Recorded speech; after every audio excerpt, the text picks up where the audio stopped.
വലിയ ബഡ്ജറ്റും സ്റ്റാർ കാസ്റ്റുമായി തിയേറ്ററുകളിലെത്തിയ ചിത്രമായിരുന്നു ഇന്ത്യൻ 2. 1996 പുറത്തിറങ്ങിയ ഇൻഡസ്ട്രിയൽ ഹിറ്റ് ചിത്രം ഇന്ത്യന്റെ തുടർഭാഗമാണ് ഇന്ത്യൻ 2. എന്നാൽ ആദ്യ ഷോ കഴിഞ്ഞതു മുതൽ നെഗറ്റീവ് അഭിപ്രായങ്ങളാണ് സിനിമയ്ക്ക് ലഭിച്ചത്. ശങ്കർ, കമൽഹാസൻ എന്നിവരുടെ ഏറ്റവും മോശം സിനിമകളുടെ പട്ടികയിലാണ് പലരും ഇന്ത്യൻ 2വിനെ ഉൾപ്പെടുത്തിയത്. സ്ക്രിപ്റ്റ് ഉൾപ്പെടെ പല മേഖലയും അമ്പേ പരാജയമായിരുന്നു. അതിൽ എല്ലാവരും എടുത്തു പറയുന്ന ഡിപ്പാർട്ട്മെന്റാണ് ചിത്രത്തിന്റെ സംഗീതം.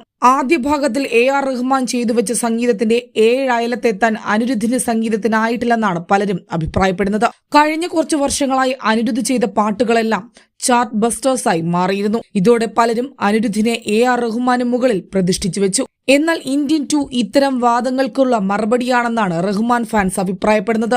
ഇന്ത്യൻ 2ലെ പാര എന്ന ഗാനം മാത്രമാണ് സിനിമയോട് നീതി പുലർത്തിയത്. ബാക്കി പാട്ടുകൾ അനിരുദ്ധിന്റെ സ്ഥിരം ബീറ്റ് ടൈപ്പ് പാട്ടുകളായി മാറി. ഇന്ത്യൻ പോലൊരു ക്ലാസിക് ചിത്രത്തിന്റെ രണ്ടാം ഭാഗം